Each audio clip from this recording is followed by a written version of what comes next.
નમસ્તે, મારું નામ સુમિત્રાબેન જયંતિભાઈ પટેલ, દાદરા સરપંચ. આજે 70મા સ્વતંત્ર દિવસ પર દેશવાસી અને પ્રદેશવાસીઓને હાર્દિક શુભકામના આપું છું. જય હિન્દ, જય ભારત. નમસ્કાર. આજે 26મી જાન્યુઆરી ગણતંત્ર દિવસની હું દાદરાવાસીઓને ખૂબ ખૂબ શુભેચ્છાઓ પાઠવું છું. ધન્યવાદ. नमस्कार, आप देख रहे हैं DN24 न्यूज। दादरा गांव में आज 76वां गणतंत्र दिवस बड़े धूमधाम और उल्लास के साथ मनाया गया। इस खास मौके पर दादरा पंचायत की सरपंच श्रीमती सुमित्राबेन पटेल ने ध्वज वंदन कर कार्यक्रम का शुभारंभ किया।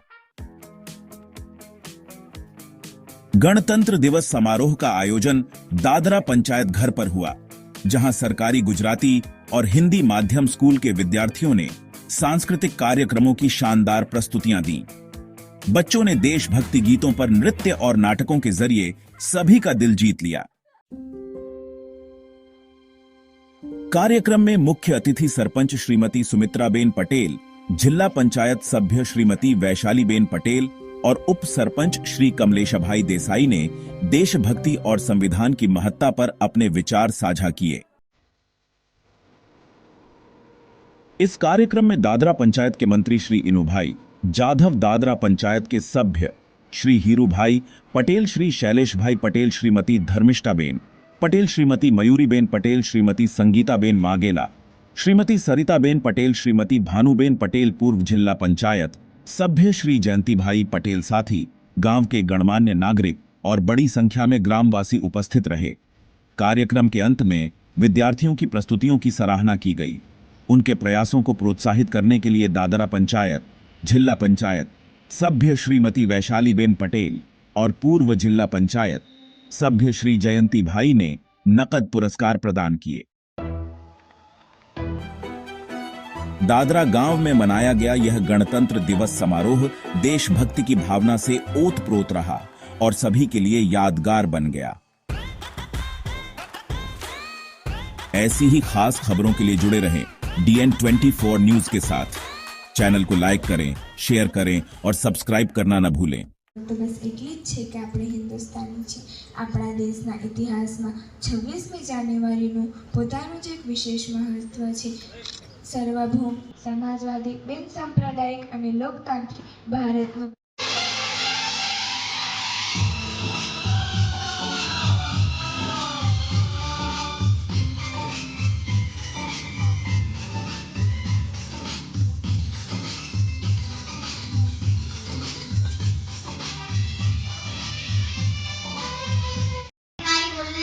आई हूँ। मैं झांसी की रानी हूँ और इस धरती माँ की बेटी। मेरे होते हुए कोई भी फिरंगी झांसी को हाथ नहीं लगा सकता। मैं अपनी झांसी नहीं दूंगी। अभी तो मैं पूरी जवान हूँ, मैं कहाँ से बूढ़ी हूँ।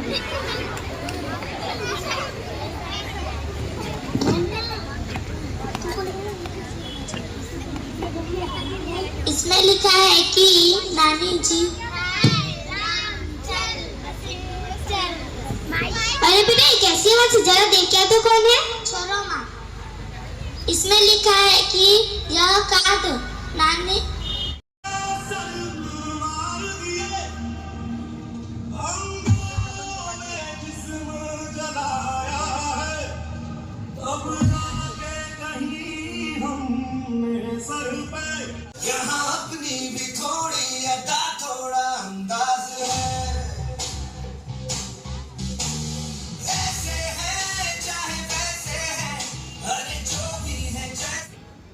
આજે આપણે શાના માટે એકત્રિત થયા એ તો સૌને ખબર છે।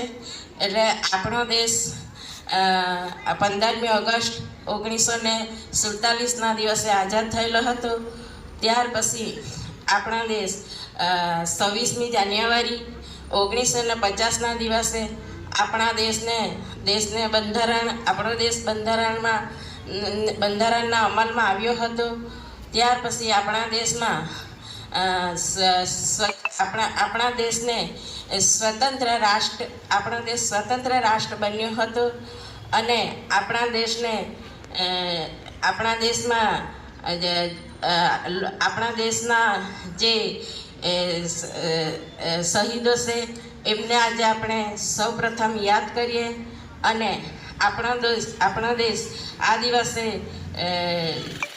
લોકતંત્ર બન્યું હતું.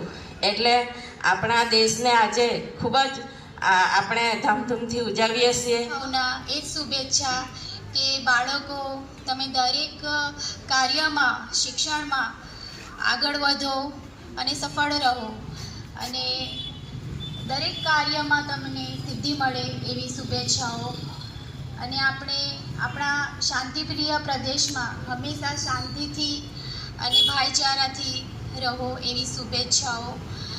અહીં આપણને એક બાળકોએ ખૂબ જ સારી પ્રસ્તુતિ કરી છે. એમાં છે એમાં લિરિક્સ છે એમ કે તેરી મિટ્ટી મેં મિલ જાના હૈ. તો આપણે એક દિવસે મિટ્ટીમાં મળી જ જવાનું છે, આ માટીમાં મળી જવાનું છે. તો આપણે ખોટું અભિમાન શું કરવા રાખવું.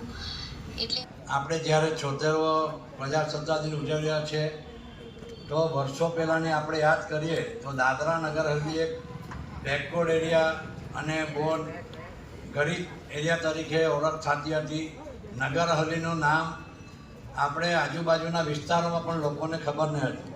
પણ આજે છેલ્લા કેટલા વર્ષોથી આપણે દાદરા નગર હવેલી તમે શૈક્ષણિક ક્ષેત્રે જુઓ, સ્પોર્ટ્સમાં તમે જુઓ, દરેક ક્ષેત્રમાં આજે દાદરા નગર હવેલી ટુરિઝમ ડિપાર્ટમેન્ટ જુઓ, દરેક ક્ષેત્રમાં દાદરા નગર હવેલી આજે સિંહફાડ હરણફાડ તૈયારી કરી રહી છે. અને આપણે દેશને મુકાબલામાં નહીં પણ વિશ્વના મુકાબલો બી આપણે આજે કરી રહ્યા છે.